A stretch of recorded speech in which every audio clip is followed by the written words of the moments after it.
alive! It's alive! It's alive! It's alive!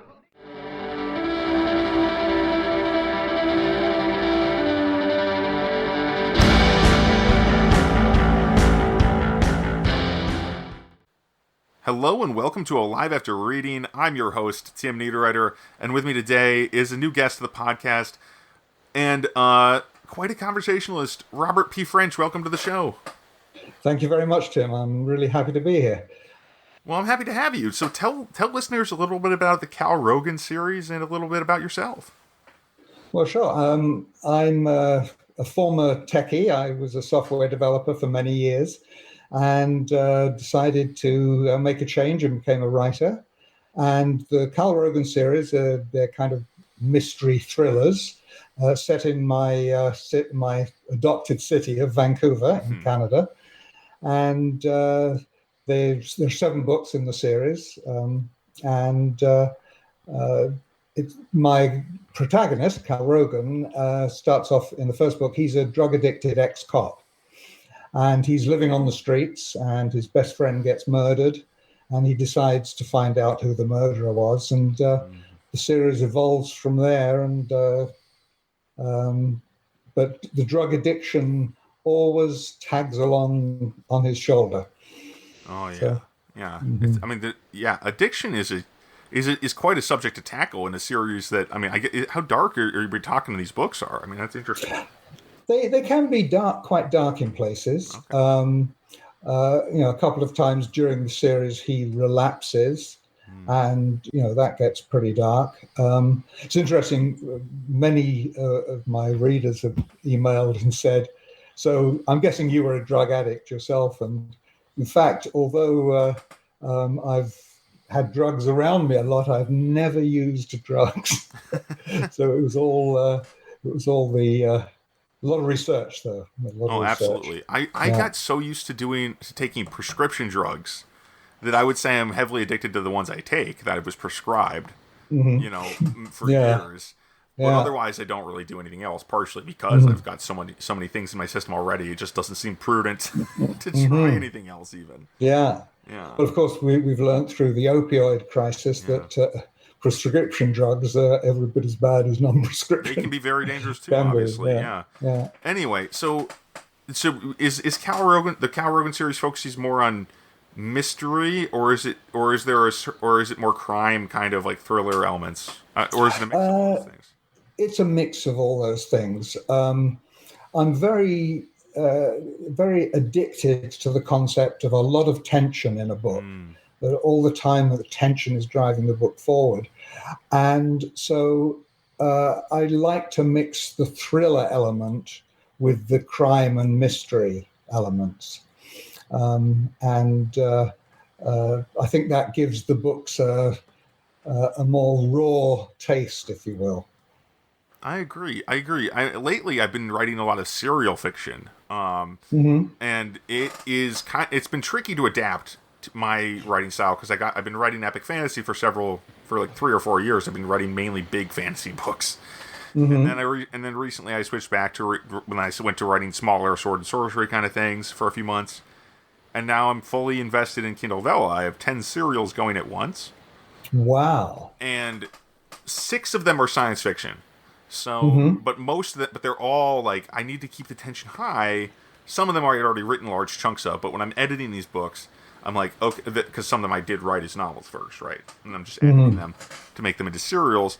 But when I'm editing, I found like, wow, I need to punch this up. I mean, from a few years ago, I'm like, this guy didn't know what he was doing.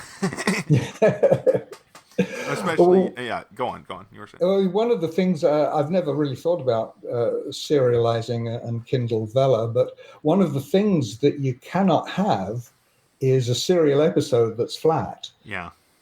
Every episode has got to be driving the reader to turn the page. Whereas in a novel, you can have a little bit of downtime from that, but in a serialized piece, you can't do that. Absolutely. I mean, though there can be slower moments, but there always has to be that thing pulling you forward, and it needs to be reminded every, in my case, 2 or 3 pages because my serial page episodes are at minimum around 600, 700 words long, which in an ebook would be about 2 or 3 pages, and that is just yeah, that is a fast pace that you can't, or at least a high tension story, because otherwise there's no point.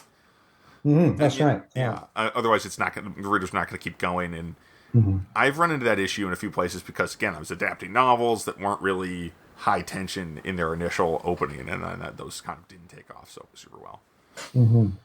Well, the first editor I had was a lady named Lisa Rector Maas, and her husband is Don Maas, who is an author and an agent. And his books emphasize that you have to have tension on every page of a book. Otherwise, you will lose a reader. I really live by that as much as I can. That's interesting. I mean, and it makes a lot of sense with the genre, right? Like with the darker crime stories and the mystery, that kind of stuff is. But on the other hand, I mean, I noticed this. There's a thing that what pulls me into a story is generally this kind of sense of the story being alive and moving, which is probably similar to this tension we're talking about. Right? Yeah, tension. Lots of things can create tension as you're writing. An unanswered question can raise tension, because the reader wants to know the answer to that question. Even something like somebody frowns where you would expect them to smile. Yeah, that adds tension. So there are all sorts of little things that you can do to create tension in your writing. One of the things I do on the area of writing process, I don't plan books much in advance. Me neither. I just sit and, good, another pantser. Have you heard that term? I have. I prefer the term discovery writer or gardener. But sure. Okay. Yeah, well, I love to just write and surprise myself with things that happen. My favorite trick is where I'm planning for somebody to, for example, arrive on somebody's doorstep. But when the character opens the door, it's somebody different. Oh yeah, it's kind of a classic. Yeah, it's a great. Great but it's somebody different from whom I expected it to be. Oh, bread and butter personal twist there, right? Though, like you get. And I'm trying to think of one that I do. Is like the surprise. It was easier than you thought, but then surprises that's a bad thing. The task turned out to be like, well, I got through that, and then like, oh wait, there's a bigger problem here. Shouldn't have been that easy. Yeah, and then there's something scary is on the other side of it. Yeah, something like that. Yeah. Well, one of the worst things is when you write yourself into a corner and you really like how you got into that corner, but you're not quite sure how you're going to get out of it. Yeah, I've often taken breaks. I mean, most of my books, I think I've mentioned this on the show before, but so people who are listening and want to hear and have a bingo card or whatever, check that box. I have kind of this process where, because I write fairly quickly, but usually around the midpoint of the book, I take a break for a few days or a week even. I just can't do it. I either write something else or I just sit there and stare at the screen when I should be writing. But I usually, that takes, and that was I'm not sure if I'm going to do it again in the near future because I've changed my process a little bit recently, but it happened in like every book I wrote for 5 years. So I'm thinking that's part of the process in a way. Yeah. The midpoint stoppage, and then I'm like suddenly when that part is over, whenever that ends, I instantly know how to finish the book. Basically, and I can write the rest of it at the same clip I was writing at the beginning. So there's just this weird eye of the storm in the middle of the book. Yeah, I get that all the time. I get stuck all the time, and so one of the things that I've decided to do is. My protagonist has a daughter who in the first book is 5 years old and in the current book is 11. So I'm going to write a series set in around 2040 when she is an adult and a detective herself. So that I'm not writing it as science fiction as such. but more kind of speculative fiction. Right. I won't, there won't be any aliens in it, but one of the reasons is I'm fascinated in how the future is going to pan out. But the other is when I get stuck on a Cal Rogan book, I can switch to the Ellie Rogan book and work on that for a bit. Switching around is a useful tool, especially for us seat of the pants writers. That's for sure. Yeah, for sure. Yeah. The I had a book. It was called The Writer's Handbook, and it was published in 1965, and it was a series of essays. And I bought it in a secondhand bookstore years ago. And frequently, when I had problems, I would refer to that book. And one of the essays said, "When you get stuck, switch books." Yeah. And it worked for me when in the early days when I was writing books that never actually got published. But all right. Yeah. How many? Do you mind if I ask how many you wrote before you started publishing, or before you got a book accepted? Yeah, I wrote 3 or 4 partial books that I never actually finished because they ran out of steam and the stakes weren't high enough. Then I wrote a complete novel that was a kind of a business thriller. And it was interesting. I mentioned I had an editor, Lisa Rector-Mas, and I got her to do a review. And after her review, which was very nice and very kind, I looked at all of the problems with the book, and I said, "No, I'm not going to publish this book. It's not good enough." And interestingly enough, at that time, I was still in the computer business, and I was consulting to a company that were in Vancouver's downtown east side, which is the area where all the drug happenings are. And every day when I went to their office, I'd find myself navigating the sidewalks around discarded needles and things. And I used to go past this alley, and I'd look down the alley, and it was full of drug addicts. It was literally teeming with drug addicts, and many of them asleep on the floor. And I remember thinking, what would it be like to wake up in the morning in that alley? And that was the genesis of the Cal Rogan series, because in the very first book, that's what happens. He wakes up in an alley like that. And so that was how Cal Rogan came about. Wow, that's a fascinating start, and also it also makes so much sense to me, because starting with the character at their low point, at the point where they're at their most, at one of their most vulnerable, most deeply problematic moments. Not in the sense of being, people are going to not like reading it, but in the sense of it's dark. It's a low point for them. I find that's a really good place to start a lot of stories, and it's a really nice place to draw from. You draw the energy of a story from, because it means that the story is always going to have a home in the dark side, in the bad moments. Instead of it, because I know I've had that trouble with a few stories where I'm like, this is actually almost too positive of a story. Like, there's not enough things that are hurt. And I published books like that I think are pretty good, but always felt a little bit like kind of upbeat, and that's weird to me. I mean, that almost never happens to me, and I've written 35, 40 books, something like that at this point. But I've never, and of the ones I published, I think only one of them has that vibe, where like everything it's kind of going smoothly for large portions of the book. Yeah, as a reader, when I'm reading books that go too smoothly for the protagonist, or where the protagonist is, like faultless, I just can't handle that. Well, yeah, I mean, maybe I'm misremembering it, but it's partially because I wrote that at the beginning of the one book, Orphan Mage. It's a fantasy novel, but I wrote the beginning of that book pretty quickly. And now that I think about it, there actually is quite a bit of tension there, where it's like, is this relationship going to work? Is this sort of thing going to happen? Or is this all just going to fall apart into a tragedy? And I wasn't sure at the time. And looking back at it, I'm like, well, because things turned out a little bit more a little bit less horribly than I expected. Maybe that's why I remember that book that way. Yeah. But the other one I was thinking about was like, wait, that book. I wrote a book that was kind of like.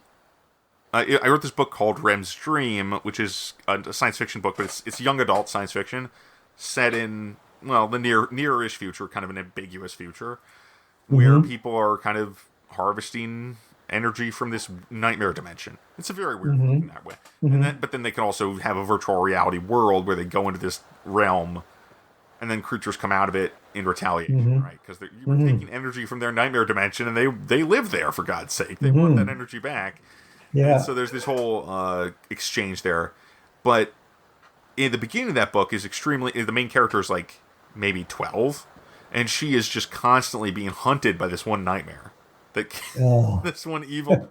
And I really enjoy that. I know some people have claimed, I'm not sure how well that book holds up now, because it's actually one of the first novels I published. And it still has the $300 cover that you get when you're a newbie at publishing and you don't know that's too much money to pay for a book cover. At least when you're new and your book isn't going to go anywhere, you know? But, anyway, it's a lot to think about there. Yeah, it's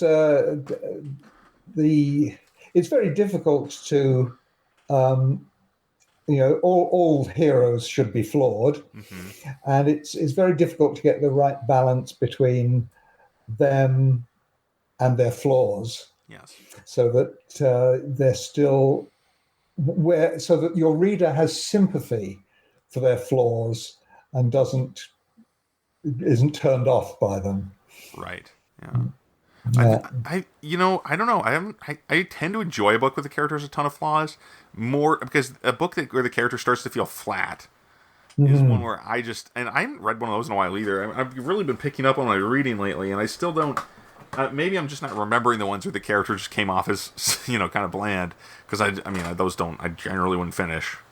But the flaws are like the seasoning to me. Without those, the character is just not as attractive in the sense of I'm not going to follow this person, you know? That's right. Yeah. I recently I read a lot of crime fiction because that's what I write. And I recently started a book. It's rare that I don't finish a book, but I didn't finish it because the protagonist was just too perfect. I just didn't like him. I gotta say, I don't read a ton of crime fiction, but I have to think that if your protagonist in a crime book is, like a saint or something, that's gonna be annoying. I don't know. Oh yeah. Because to be fair, I can't say much about this because it was a book I ghost wrote, so it's still under the NDA. But I wrote a character like that one time, basically, and it was like, this guy's like he's a saint. He can kill ninjas. He's insane. He's this ridiculously great character, and I was so bored with him immediately that I had to put him through his paces just to keep him just to keep the book interesting, so I could finish writing the damn thing. I don't think I could do ghostwriting. I couldn't write to somebody else's spec. Not anymore for me either. I did it. I've done a little of it recently that didn't work out. Like the job got canceled, but it was during the pandemic, so they had to cut back.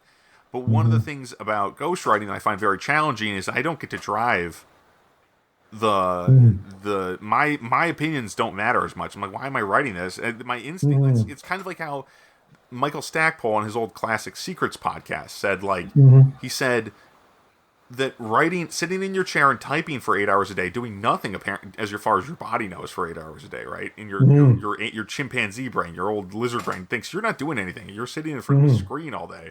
Yeah. Doing that is not a survival technique. Pouring hours into a project that doesn't give you any dopamine hits is not a survival technique. That's right.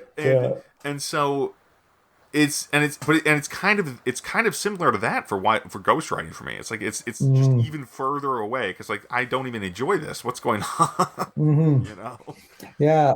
It's interesting that quite James Patterson now is doing a lot of stuff where people are basically ghostwriting for him. He's writing books with so and so. At least their names go on it. Their names go on it, but. Is there heart in it, I wonder? Yeah, I do. That is a good question. Because Yeah, because for me, writing is very personal. I assume it's similar for you. Absolutely. Yes. Yeah.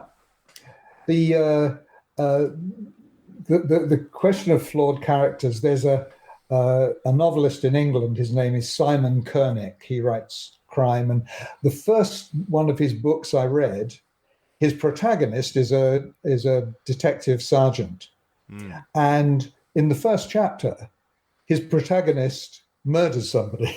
Oh wow, so it's like The Shield. Yeah. I wouldn't be surprised if the Shield stole some things Oh, from that's Koenig. interesting. Yeah. But Koenig is such a good writer that he managed to make me still like this murdering Wow. cop. Oh yeah, So that's a skill there. that certainly is. That certainly is. Yeah. Yeah, Um, I find. I mean, actually, it's one of those. It's really tough for me to imagine writing a character like that's that unlikable, that is that kind of vile, mhm. and then still being like, oh, I still want to write this person. Yeah. That's just not Well, my role, but yeah, interesting. it's It's interesting extreme. that in my third book, my protagonist does kill somebody. Mm, Um, and now, albeit that somebody is a very, very bad person, yeah. but uh, a line that I was very wary about stepping over. Mm. But I think most of my readers thought, you know what, I would have shot that person as well. But I mean, there's shows like The Blacklist, like the TV show The Oh Blacklist. yeah, yeah. I watched that pretty faithfully. Well, I fell off a lot, so I'm a few seasons behind.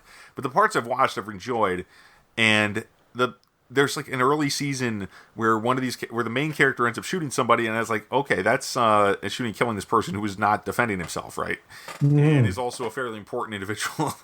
Yeah. And that was a really like, okay, this show is going to go insane now moment. Like they're going to do it. They're going to go over the line, and I really enjoy that. But I find it, and I don't know. It's this kind of thing that either it's my genre thing, where in fantasy people that you sometimes they kill people and they don't think that much about it because it's a more brutal world. It's more historical, and that or it's post-apocalyptic or something like that, where it's like, sometimes you just have to kill them. There's no law. You can't Yeah, lock yeah. people up. But Yeah. but then there's also the take of in a modern setting, especially with a police officer, with somebody who has so much power, using their power to dispatch to just simplify Yeah. matters, cut a Gordian knot, and kill someone. Mhm. That is a darker line than I think Yeah. generally fantasy would depict. Yeah. Oh, for sure. Yeah. Yeah. Yeah. It's um, we uh, we all have the capability. I believe we all have the capability in us to kill somebody, and it's fortunately in most of us it's kept at bay. Yeah, yeah. I mean, Mm.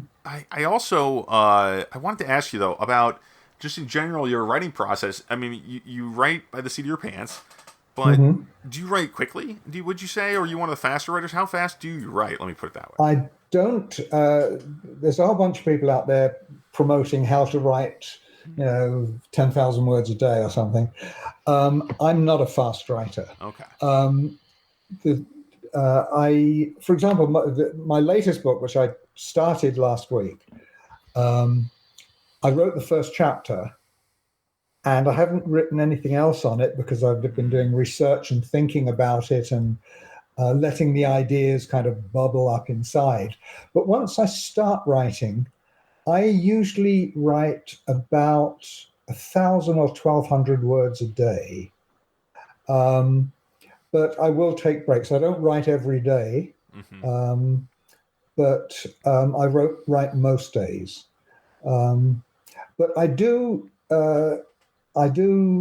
struggle over getting the words right the first time. A lot of people say, just write, then go back and edit it. Right. But I don't like to do that. I like to have the words have punch to them. Oh, that's I interesting. chew over them a lot. Yeah. And I find it easier to edit a book where I've already done a bit of the I've punched it up a little bit in the first draft to make sure, even though I am a go back and edit pretty heavily kind of guy at this point. mhm. I Yeah, I edit anyway. pretty heavily too. Yeah. But I try to keep my hands off the first draft until I finished at least a chapter of it. But now, I mean, now that I'm serialized and I go back sometimes the same day, when I've written a chapter and I clean it up and put it out because it's due that day, it has to come out. And that's been really helpful for me, but it's a weird process. I don't know. Not something I've ever experienced before where I'm like, people are going to be able to read this the day I write it. And it's a little scary, but it's also very weirdly rewarding. Yeah. I mean, one of the things that I find difficult is because I write myself into corners. I often have to go back and rewrite earlier stuff. Oh yeah. So I don't have the mindset for serialization yet, but it is an interesting concept. Well, at least not it. Maybe you just wouldn't do it until you've written the whole book. Then maybe you can do it. Because I mean, that's how I started serializing. I'd write, well, actually not really, because technically I did serialize one of my older novels before Velo was a thing, and I just serialized on my blog and on a few other sites. But that was a problem because then I had to take a big old break in the middle of it, as I mentioned before. And I was writing it chapter by chapter, and I was not a week ahead. I was not even a month. I was not a month ahead. I was writing the chapter the week it came out. Just kind of like I am now for a lot of the serials, but at least now the chapters are shorter, and there's a ton of other things to pay attention to because I have to write another serial chapter the same day usually. Two of a day. But so I consider myself a fairly quick writer in that regard. And even though I don't usually write 10 grand a day, I have done it, and I like doing it when I can. Now I've also got the editing to do on the side. That's not a side project. That is a project. Oh, that's a project. Yeah. I always I have an email list of a bunch of readers, and when I finish draft one of a book, I always send them an email and say, "Finish draft one. Now the real work begins." Oh yeah. I find, though, actually, I want to ask you one thing about editing. We're going a little long here, but with editing, I'm curious because I try to stick. I mean, I'm not a Dean Wesley Smith, never edit, never go back, do it in a cycle. But there was this thing that one of his kind of former students, I guess, somebody who really, and I like some of what Dean says, but Terry Mixon, who's been on the show before, he's a sci-fi author. And he would say that he tries to go back with the same voice, kind of, as his editing. What would you say about that? Where you try to edit in the character's voice, try to edit so that the voice is becoming clearer, not just so you're making arbitrary changes, right? Like that's what I feel like really helps. But I'm sorry, I don't know if there's a question in there. I just wanted to get that out. No, but I know exactly what you mean. It's part of the editing is to fix flaws, but it's very important to keep each character's voice in mind, especially my books, because I have several point of view characters. So I have to always make sure that I'm saying things the way they would say them. Oh, yeah. But editing... I actually enjoy editing. No, me too. Ever since I switched over to just punch up and read, and otherwise you're just reading. That's how, or I'm just reading. I'm just reading, and I'm like, well, that's wrong. That's not how the story works. Or and I just immediately make a change usually, I listen to, and then I do a draft where I listen out loud, and then I do a check, an automated check, and then it's off to the proofreader. Yeah, for the automated. For the automated check, do you use Grammarly? Yeah, I do. Yeah. And of course I have to read that pretty carefully because Grammarly makes mistakes. Oh, for sure. So, for sure. But it definitely is useful for getting those commas squared away. That's I'm pretty rough with comma use. One of the things that I do is, because I've got this email list. A lot of people have volunteered to be on my advanced reader team. Oh, good. And I get all sorts of feedback on proofreading errors, things that Grammarly misses. Readers will actually catch, and that helps a lot. Absolutely. And if I had time, if we had more time, I would suggest people, if you're dictating fiction especially, definitely go over it again, listen to it again. I've dictated fiction before. I've dictated whole novels. And, Really? yeah, and Oh. I got to say, they are a different beast when it comes to editing. And Oh, I'm beginning to suspect that they also produce a different kind of voice. I'm not beginning to. I know they produce a different kind of voice when I do it. It makes me wonder about authors that a lot of people complain about. Like, I don't know, I'm not going to name names, but I know some authors, especially in science fiction, who people will complain about. There's one in particular for their, but who I know dictate their books, and I'm like, well, and then don't necessarily go back and do a voice check, and that voice check is really important for me. And I happen the author I'm thinking about here definitely started out dictating, which is an interesting thing. So I wonder if that's, and I know people have a problem with their style sometimes. So it's like, and I know people, when I've released a book that I didn't edit very thoroughly, that I dictated, people had a problem with that too. People complain. Wow. I felt it in the reviews. Yeah. And so much so that I went back and re-edited the book. I took like a whole month and just fixed that book. Yeah, good for you. December. Yeah. Good for you. Yeah, I can't imagine dictating a book. That wouldn't work for me. I admire the fact that you were able to do that. It's a process. I've dictated like 4 or 5 of them. I did the most of that in 2019 and 2020. And then I kind of stopped doing much dictation as of now, at the beginning of 2021. Because I realized, the main reason I would do it is that the dictation is so much faster. You know, I can dictate 6,000 or 7,000 words in an hour once I get rolling, which is like 3 chapters, and it takes me an hour to write 1 chapter. You know, type 1 chapter. Yeah. But then the editing is a killer, so it's no longer really speed. There's no speed advantage for me anyway when I edit, because of the editing, once editing's taken into account. Yeah. It really I really have to pay it back that way. But anyway, Robert, I wanted to talk to you a little bit about what you've been reading lately, if anything. Anything you can recommend? Yeah. Well, as I said to you earlier, your first book in the Rain series, I just love it. So I'm reading that at the moment, and I'm enjoying it. I mainly read, as I said, crime fiction. I read a series called the Burnside series, which I really, really, really enjoyed. That was a great crime fiction series. I should perhaps even look at my Kindle library to see all the books that I've been reading recently. But certainly the Burnside series was absolutely a fabulous series. Excellent. I'm currently reading an interesting book called Kill Shot, which I'm enjoying a lot. When I finished your Mangrove Suite, I will get back to Kill Shot. So but I haven't, apart from the Burnside series, I haven't read something that has really struck me as absolutely wonderful. Okay. And there was another one, The Crime Beat. That was an interesting series. Okay. The thing that I didn't like about it, it was a number of very short books. Your average crime fiction thriller is 70 to 80,000 words, and these were 30 to 40,000 words. Oh yeah. Which for I felt a bit cheated. Yeah. But I know science fiction books are shorter. Well, they can be. A science fiction book can be really short. Like the Mangrove Suite's only 35,000 words.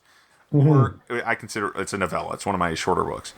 But then they can also be as long as, say, like my Origin of Storms, 177,000 words long. Good Lord! It's a big one. Wow. That's that. Wow. Wow. That one eats the Mangrove Suite for breakfast just because it's so big. Oh, but for anyway, sure. Three times the size. More than. It's like 5 times the size. Yeah, 5 times the size. Yes. Yeah. No. Wow. 4, whatever. I can do math sometimes. Yeah. But we don't have to. We're authors. No, that's right. That's why I have a spreadsheet. Exactly. So Robert, thank you for being on the show. It's been great. Well, thank you very much. I really enjoyed it. It was great to talk to you. I'd like to talk to you again sometime offline Absolutely. about I'm happy to have you writing. back whenever. Great. Next book comes out, you just get you back on the line. So excellent. That's great. Thank you very much. Where can people find your work online? Well, the on Amazon, I'm exclusive with Amazon, so they're all on Kindle Unlimited. Just do a search for Robert P. French in Amazon, and you'll get the books. And my website's robertpfrench.com. Nice and easy. Yeah. So that's how people find me. All right. So as for this show, and double thanks to Robert P. French here for his being on the podcast. This was awesome. And as for this podcast, you can find us at mentalcellarpublications.com. That's where you can find all the episodes. They're right on the front page if you scroll down and keep scrolling, because there's quite a few of them now. But you also can find my books they're mostly on Amazon right now. I mean, you can find the print books wherever print books are printed on demand, whatever. Or you can find all the ebooks on Amazon.com. Or Kindle Vella now. I mean, but for just to get the skinny on everything, go to timneitherwriter.com/books. That's got it all. It's got all the links, the universal book links. They're wonderful. And if you scroll down there, you'll find the 10 serials that I've got on Vella. Yes, I'm insane. Check those out. The Martian Outrider, whatever, long list. There's 10 of them. There's as many as I have books out now, practically. So have a good one. And we'll talk to you again soon. Enjoy the reading, folks. Bye-bye.